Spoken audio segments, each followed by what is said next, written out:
Yang kedua, kelompok kedua yang nggak bisa dinasehati, yang nggak bisa sadar-sadar. Siapa, Bu?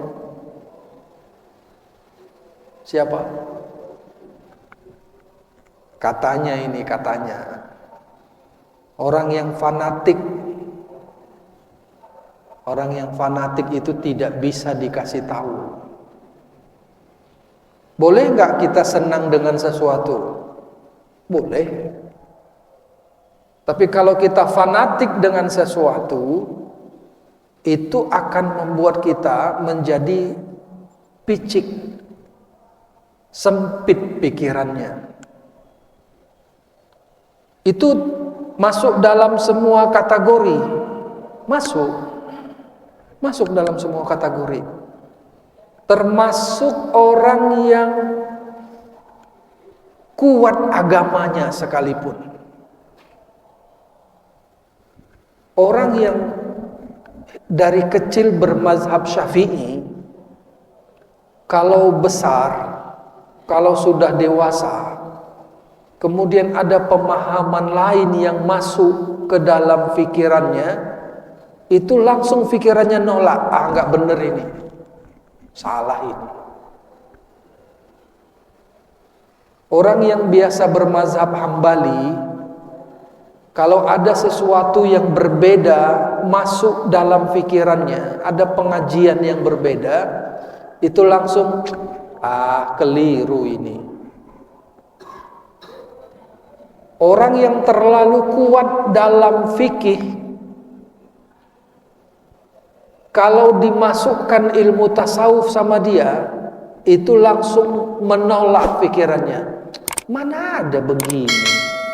Gak bener ini. Kata Imam Al-Ghazali, orang yang terlalu kuat doktrin ilmu kalam sama dia akan menolak ilmu-ilmu yang lain. Itu yang kita sebut dengan fanatik. Salahkah? Secara umum nggak salah. Secara umum. Tapi kalau kita kaji lebih dalam, fanatisme itu membuat orang tidak bisa memperoleh kebenaran. Teman-teman saya yang sangat fanatik dengan pemimpin, saya tidak usah sebutlah siapa pemimpinnya.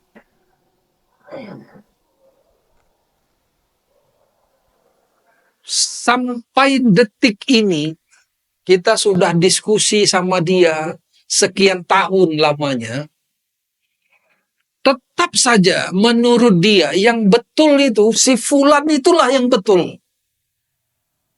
Maka nanti di Sumatera Utara yang dia pilih adalah keluarganya si fulan itu. Saya tak sebut ya. Tak usah. Ini sudah direkam, bahaya. Kalau nggak direkam nggak apa-apa ya kan Pak. Meskipun dia doktor, meskipun dia sudah punya posisi yang tinggi di akademisi, itu kelompok yang kedua. Kelompok yang ketiga, mohon maaf, tapi kalau saya lihat di sini nggak ada orangnya.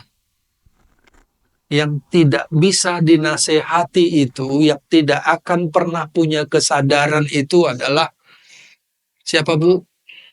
Perokok. Kan nggak ada di sini, nggak ada. Mana ada yang merokok di masjid? Nggak ada. Di luar lain lah. Pokoknya di masjid nggak ada. Apapun yang kita beritahu sama dia tentang bahaya rokok, nanti dia akan bilang, rokok itu bahaya kalau rokok itu dapat. Kalau beli enggak.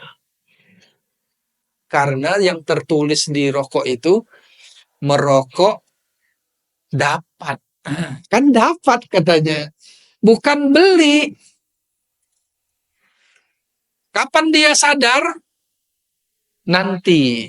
Kalau dokter sudah ponis, kalau Bapak masih merokok juga, karena paru-paru Bapak sudah keroak separuhnya. Ini tinggal separuh yang berfungsi. Kalau sudah ada ponis dokter, baru dia sadar, ya kan? Tapi biasanya sadar yang seperti ini sudah terlambat. 10 tahun ada orang yang menjadi pemuji. Sekarang hutang negara ini sudah 8.000 triliun lebih. Terlambat. Kenapa nggak dari dulu sadar? Iya kan? Dari dulu sadar kenapa? Biar negeri ini berubah. Kemana contoh kita ini? Kesadaran itu bukan sekedar kesadaran fisikal, bukan. Tapi ada kesadaran di atasnya yang disebut dengan kesadaran emosional.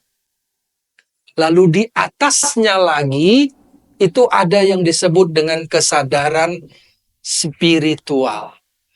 Kesadaran spiritual atau kesadaran rohani inilah yang disebut dalam tasawuf namanya yaqzah.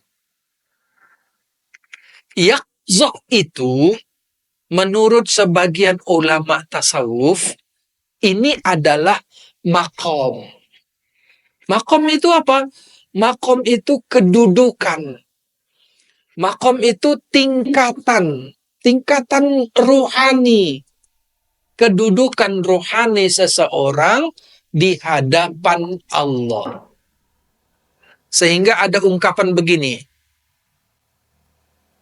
Bagaimana kedudukanmu di hadapan Allah tergantung pada bagaimana Allah dalam batinmu. Kalau Allah jauh menurut batinmu, jauh, maka begitulah kedudukanmu di sisi Allah. Saya pernah tanya orang-orang jamaah, apakah kita sering minta kepada Allah? Jawabannya sering. Tapi mintanya itu di masjid. Habis sholat. Kalau di lapangan enggak. Kalau kita kena macet di jalan, kita minta tolong kepada Allah enggak? Enggak. Biasanya kita merepet, ya.